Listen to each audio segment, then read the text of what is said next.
along? Welcome back to another great day. Today, super excited day because we've got the keys to a Lamborghini Huracan STO, and I am so excited to check out this vehicle right here. Now, if you're not familiar with the STO, this is a pinnacle Lamborghini Huracan you can buy today. And looking at it right now, it looks so stunning in person. You can hear all the exotic cars drive out because we are at a Ferrari Westlake Cars and Coffee event. And my good friend Ron just took delivery of this beast right here. And I mean, it is literally brand new, just 70 miles on the odometer. And then it's got this amazing metallic green called Verde Citra. I believe I'm pronouncing that correctly. If I'm not, please let me know in the comment section down below. But today in this video, we're gonna go over this entire vehicle, find out what makes it so special, and then see what it's like to drive. Really impressive seeing the finish in person. And as you can see, the entire front bodywork has been completely reworked. In general, if you look at the car versus the Performante, the STO actually has 75% of the bodywork being carbon fiber.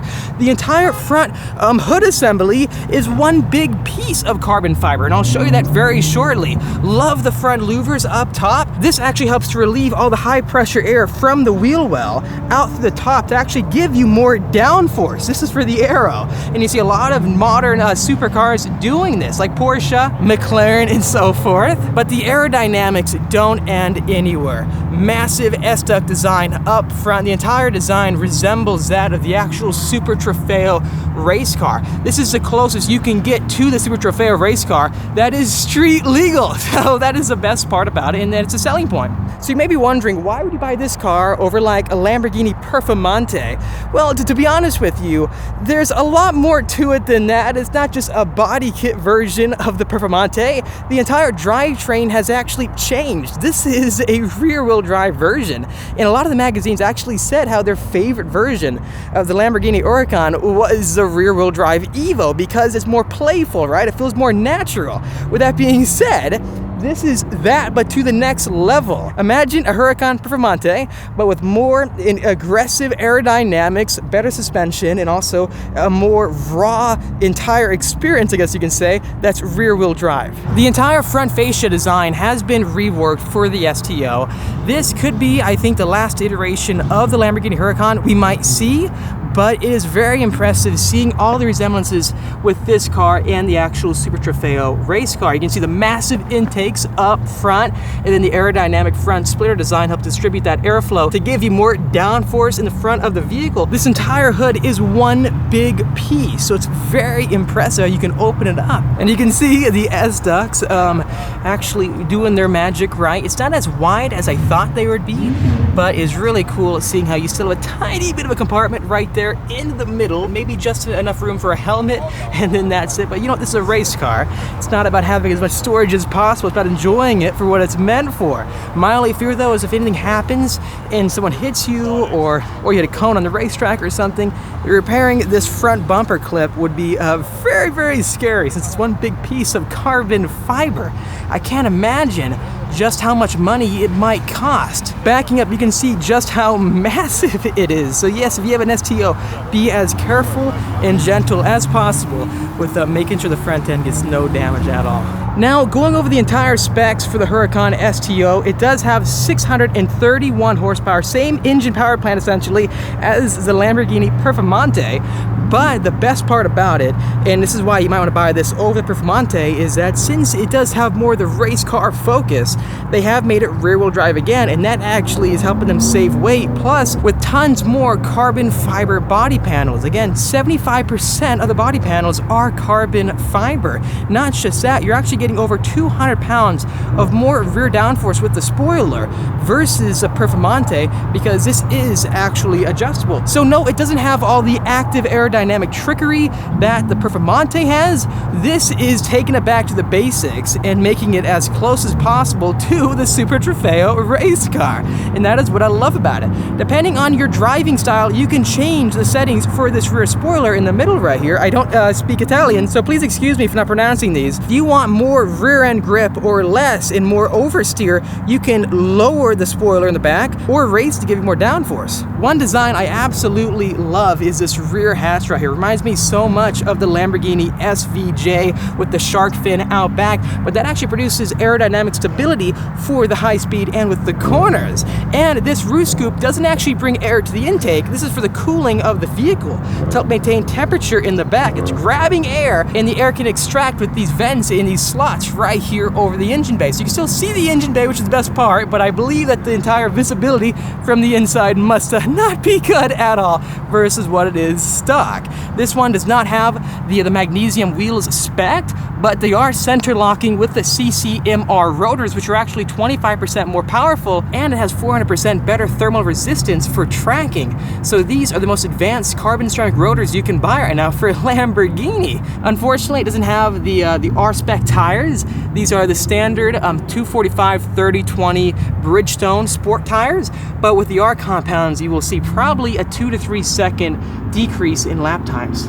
Fundamentally, this car has been engineered to maximize the airflow for non-stop tracking sessions, and similar to the bodywork of the Super Trofeo race car, you can see how we have this bit of a fin sticking upwards to help grab that air and give you aerodynamic stability and bring that air directly into the engine bay. I absolutely love this diffuser in the back, helping to maintain downforce, obviously, but also, again, relieve a lot of that high pressure air behind the back tires, just like in the front.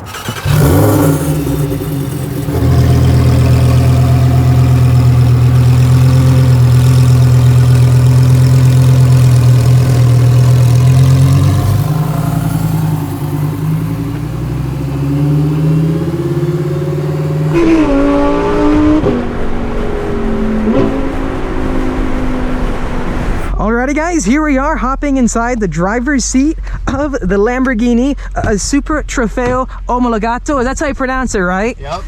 I got my Italian right. I got a lot of comments one time about me not pronouncing Gallardo right. And that's not, that's the English Gallardo. Right? Gallardo. Like Gallardo. But man, major congratulations on the new car. Looks spectacular. I love the carbon fiber door you have right here. It's all about weight savings, right? Yeah, they did well on the carbon doors. Even the seats, even though these aren't the most hardcore seats you can get, like they still feel very comfortable actually, man. This is like, I think you were telling me earlier, this is an upgrade, right? Yeah, this is an upgrade. The sports seats are an upgrade from the race seats. Oh gosh, that's hilarious, dude. Yeah, got all settled up. Yeah, the last Lamborghini I was in the Performante, and it was that shift sector, and man, they do pretty darn good down the half mile because that launch is insane. Oh, right. And I love the noises. So question for you, are you noticing that it's giving you similar noises and feedback in this car as the Performante? Yeah, up high in the revs, it's definitely loud like the Performante, but down low, it has more of an exhaust valve, so it stays closed until 5,000 RPM. I love how the Lamborghinis have that fighter jet design, right? But this is a very well-spec'd vehicle. Excited to start it up. Nice. It's definitely up. I can hear the exhaust change. Yeah. So are we, what mode are we in? STO, that's a normal street driving mode, right? You can go to Trofeo if you want to do this. Let me go ahead and, how do you lower the AC again? I forgot. It's middle display. Yeah. One thing I realized right away is that the brake pedal feels kind of further out, huh? Or is it stiffer? Yeah, it's stiffer. That must be what it is. Okay. So this has an initial bite, like as soon as you get on it, you feel the brakes. And so let's stay in STO for now, and then to go in manual shifting, hit the M, bringing back some good memories. Alrighty. 100%. I'll treat it like my own car, man. You have nothing to worry about. My car, your car. Yeah, there you go.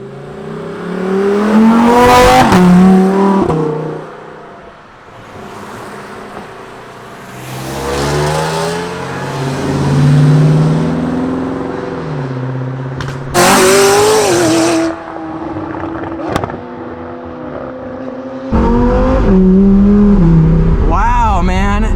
Sounds amazing. It's getting louder in the higher RPMs, right? Yeah, you can rev it out, rev it out. And oh, look at that rear view visibility. That is absolutely hilarious, dude.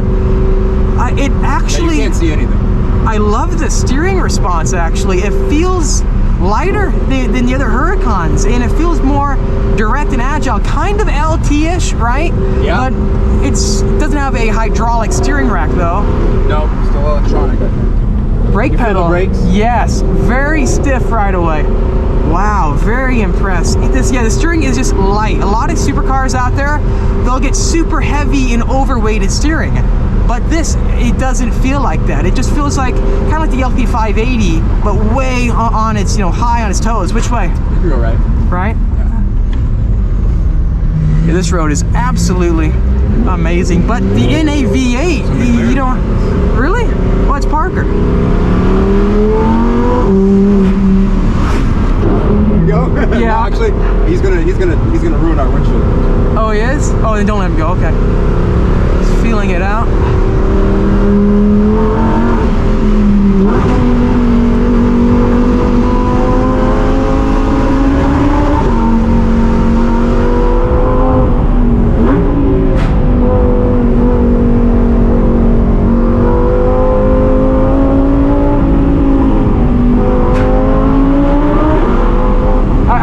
Fast in your car.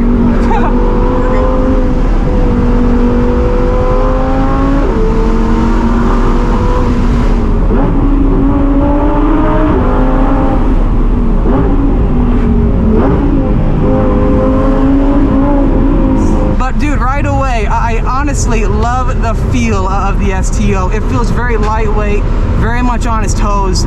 The exhaust, it's getting certainly a lot louder high in the RPM, you know? And did the Performante do that as well? No, the Performante was loud from the bottom. Oh. Yeah, it was definitely loud the whole time once you had it in course. Wow. Yeah, the NA is just so progressive, dude. Different than the McLaren. One thing I gotta say though is that the throttle response, it feels sharper than the other Huracans I have driven, and the way it'll translate into a corner, you can feel the low polar movement, but it's not like the rear wheel drive is too much for the car. It doesn't want, it's not like it's gonna kick out on us, right? It has good grip. It's honestly, I can feel the grip. It feels very impressive. We should pull you off. want to pull out? Maybe he wants to, let's find a good spot. You can probably pull in here for now, or wherever. I mean, Hey, Parker. Nice. Yeah, I'm like, I don't want to go faster in this car, but awesome driving, dude. Take it easy. So anyways, that's STO. That wasn't even track mode, was it? No, you're in STO still. That's STO. Is it going to get louder now? No. Oh, that's... We're in wet mode. We're in wet, right? So Trofeo is in the middle. Oh, so we've got a G-force gauge in the middle. That is so cool. Is it going to be louder now? No. So on the Performante, it got louder once you switched it to Corsa mode. Trofeo. On this car, it stays the same. Really? It's a little disappointing, but we just need the... Well, you're kind of always in, you're always in race mode, right? Yeah. Man, the pops and the crackles. Oh, I love those shift lights. Now they pop up.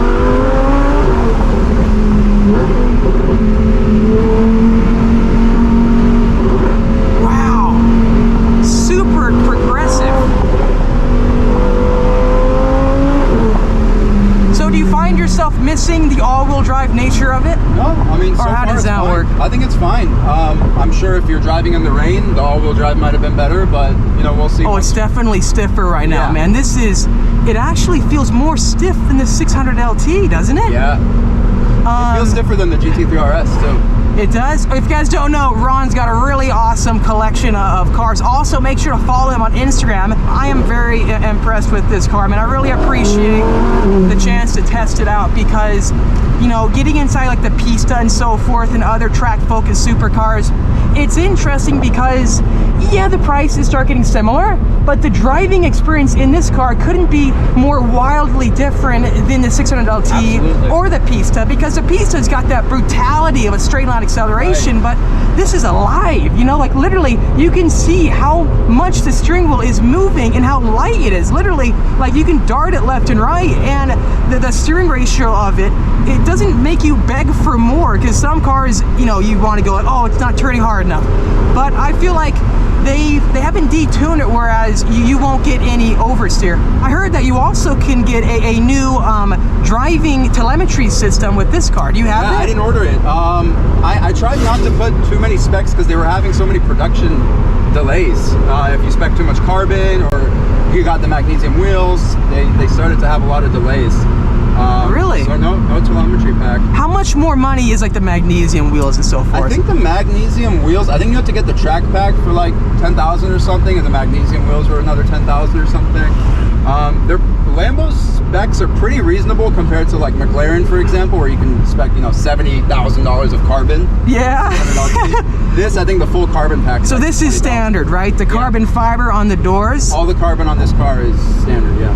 You know, what's interesting about it is that, yeah, you gotta invite me when you go to the track sometime, because I personally feel like, though, like this is the closest Lamborghini has made to like an LT McLaren with the rawness, because like hopefully the camera's resonating right now, but Rod and I are bumping up and down the entire time, and the gear changes are so crisp, so sharp, and I love that throttle response. But you're right, it feels like the brake pedal, it is very instantaneous. In the McLarens and so forth, you got to put pressure down to slow it down, right? The Pista's great, so is the 765, but this offers something that those cars don't, with the emotion of the engine and knowing that you got a V10 again, right? One of the last ones.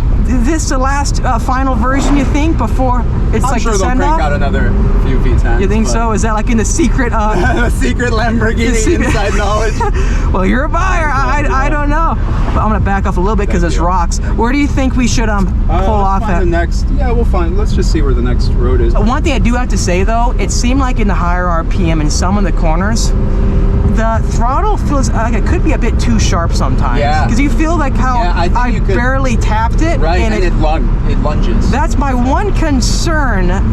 Yeah, you got to be very... You might be better off driving it in like STO mode, so the throttle response is a little less you sharp. felt that too, right? I did, yeah. I felt it when I'm driving too, is you go over a bump, and if your foot's on the throttle, it lunges. What do you call it? The body roll is very well maintained. Like the suspension feels good, but I just would wonder if it might be too hard sometimes, or if the throttle is too sharp. But again, you could dial it back with each driving mode. I just gotta say, this guy's moving. Yeah, if you want to get like a Super Trofeo, just might as well get this, because it'd be much more reliable than a Super Trofeo. Looks as good, if not better. Oh, you can see the louvers actually on either side. It's just you can't see out the back, but you don't hear any noises, do you, with the intake? So it's mainly for the cooling. Performante, you used to be able to hear it. I think. One last thing, can I rev the engine by pulling both paddles? Yeah. Is that a thing that's possible? Yeah. Wow, dude. Do it again. Really appreciate it. Anyways, guys, let me know in the comment section down below, what do you think of the Huracan STO? Next time, we'll meet up with Ron at the track to see how it performs, because it's not safe to go the limit on the street, and I don't want to do it. So that's my boundary. He's a super cool guy, and make sure to follow him on Instagram. Anyways, thanks so much for if you liked it. Make sure to hit that like button. It really does help me out. Also, subscribe for much more great content coming out your way. I'll see all of you in the next episode.